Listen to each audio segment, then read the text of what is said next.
A major blow to India as India slips 4 position in Global Hunger Index 2023. Okay. Global Hunger Index, one of the most important report for all the aspirants to know about. ये report countries को ranking देती है उनकी countries के children and women के nutrients level को study करके, जिससे ये पता चलता है कि ग्लोबली कौन सी कंट्री कहाँ स्टैंड करती है। एंड इसी रिपोर्ट ने इंडिया को 2023 में, यानी कि इस साल अभी जो ये रिपोर्ट पब्लिश हुई है, इसने इंडिया को रैंकिंग दी है 111 आउट ऑफ 125 कंट्रीज।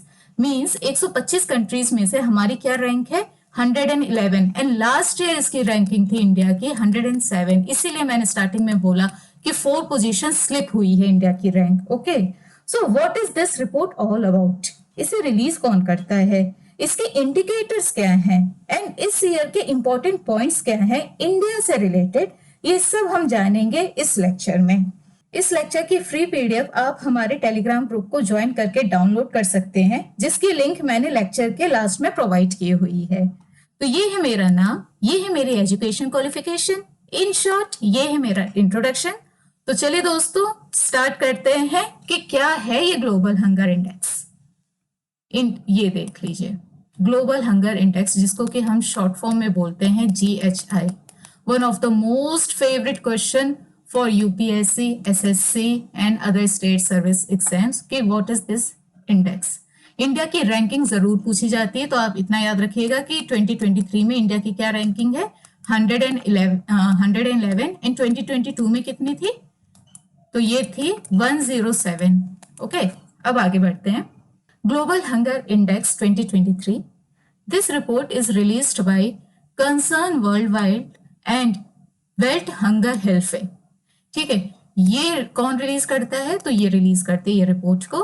क्या है ये दोनों, तो they are non government organisations from Ireland and Germany.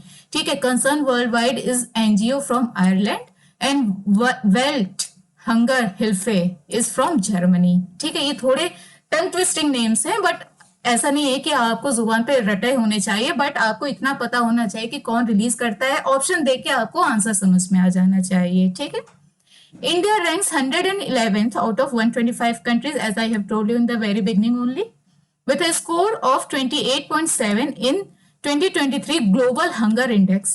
India has a level of hunger which is serious.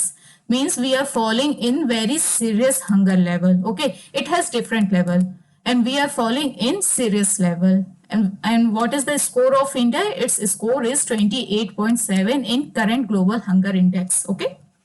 India's ranking is based on Global Hunger Index score of 28.7, previous point only, on a 100-point scale, where 0 is the best score, means no hunger, and 100 is the worst, means suppose any country is scoring 0 score, that means that country is having no hunger, there is no children, no women, no people who are suffering from hunger.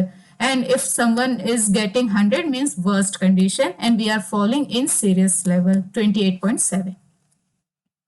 And these are the indicators. Okay, on what basis GHI is calculated? So these are different indicators on the basis of which this report is published, and data is collected from all over the country. Means if we are getting 111 out of 125 countries, that means the data on all these 4 indicators have been collected from all these 125 countries, and accordingly they are ranked.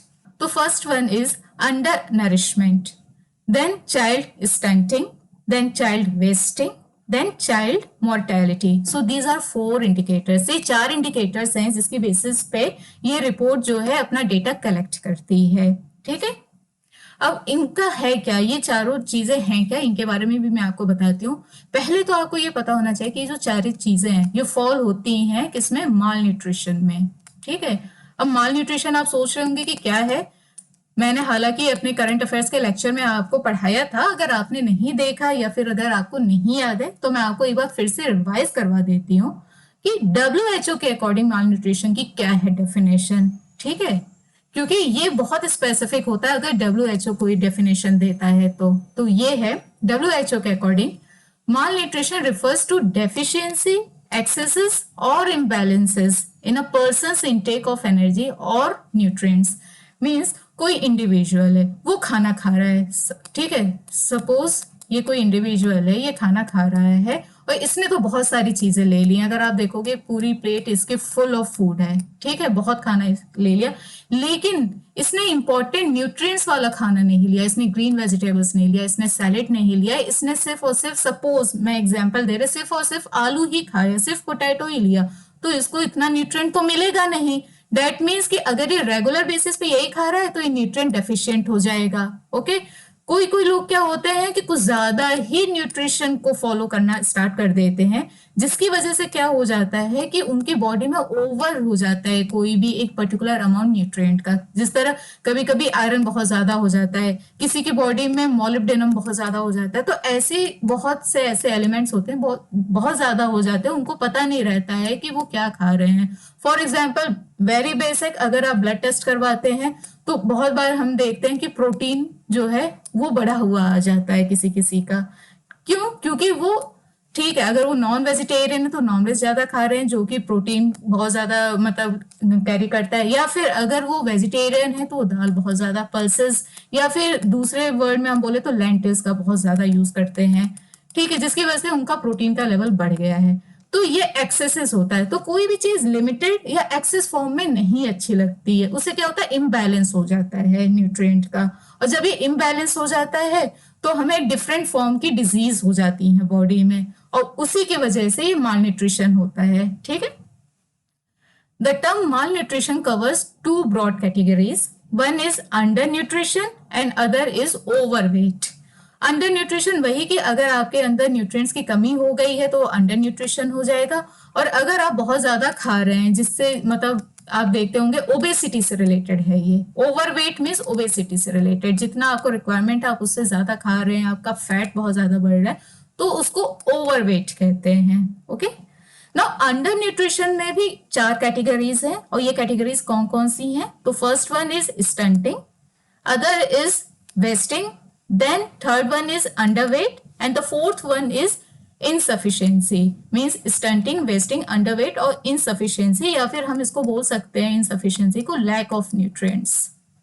ठीक है, अब ये सब चीजें क्या होती हैं, इनकी डेफिनेशन आपको पता होनी चाहिए, क्योंकि दोस्तों ये जो पैरामीटर्स हैं इससे तो क्वेश्चंस आते ही हैं, प्लस ये स्पेसिफिकली ये इन सारे डेफिनेशन से भी क्वेश्चंस पूछे जाते हैं, तो आपको इन डेफिनेशंस को भी जानना होगा। तो चलिए अब देखते हैं कि इन सारी चीजों की डेफिनेशन क्या है। स्टंटिंग की क्या डेफिनेशन होती है, what is wasting, what is underweight, insufficiency and overweight.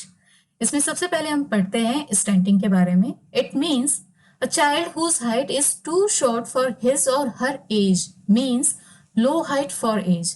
Suppose कोई चाइल्ड है, ठीक है, उसकी एज है 5 years, उसकी इतनी हाइट है, अब वहीं पे कोई दूसरा चाइल्ड है, उसकी भी सेम एज है 5 years है, बट इसकी हाइट इतनी है। देखो दोनों की एज सेम है लेकिन हाइट डिफरेंस, आप देखो हाइट डिफरेंस है ना, दैट मीन्स कि एज सेम है लेकिन हाइट जो है वो कम है, दैट मीन्स कि this child is suffering from stunting. It means low height for age. अब हम देखते हैं वेस्टिंग के कि what does wasting mean. It means a child whose weight is too less for his or her height, means low weight for height। Okay, same मैं यहीं पे example इसी का देती हूँ कि सपोज एक चाइल्ड है, उसकी भी एज 5 years ही है और ये है उसका हाइट, ठीक है, और इसका वेट भी आप देखो कि हाइट के अकॉर्डिंग वेट इसका सही लग रहा है। वहीं पे दूसरा चाइल्ड है, उसकी भी हाइट सेम है बट इसका वेट इतना ही है। आप देखो ये कितना पतला दिख रहा है ना, so lean and thin, too much less weight according to the height. तो ये कौन सा केस हुआ, वेस्टिंग का, means low weight for height. Okay, अब हम देखते हैं अंडर वेट का। हम बहुत सुनते हैं कि यार ये अंडर वेट है, या मैं अंडर वेट हूँ, या फिर ब्ला ब्ला ब्ला XYZ, कोई भी अंडर वेट है। And what does that underweight mean, what is the definition of that underweight? It means low weight for age. Okay, suppose कोई बच्चा है, मैं 5 years का ही एग्जाम्पल ले रही हूँ, ठीक है, 5 years का है, तो उसका वेट अप्रोक्सीमेटली मैं बता रही हूँ कि 15-16 kg होना चाहिए। ओके, 15-16 kg होना चाहिए, लेकिन अगर उसका वेट 10 kg है, 10 kg भी आप छोड़ो, अगर वो 6-7 kg है सपोज उसका वेट, ओके, 5 ईयर्स का ही है, 5 ईयर्स के अकॉर्डिंग इसका वेट कितना होना चाहिए, 15 या 16 केजी होना चाहिए, बट इसका वेट 6-7 केजी है या 5 to 7 केजी के बीच में है, डेट मीन्स कि ये अंडर वेट है। ठीक है, ये जो बच्चा है, ये जो चाइल्ड है, वो एक अंडर वेट में काउंट होता है। Okay, low weight for age. अब हम देखते हैं what does insufficiencies means. Insufficiencies को हम लैक ऑफ न्यूट्रिएंट्स भी बोलते हैं। क्या कहते हैं? लैक ऑफ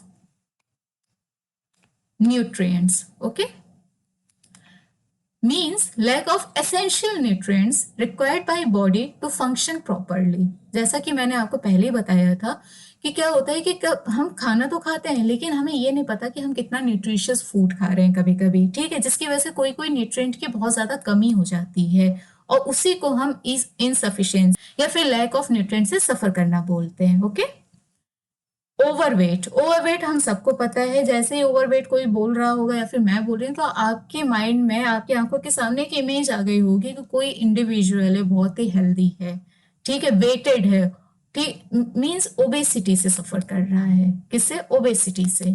ओके, अब इसको देख लेते हैं।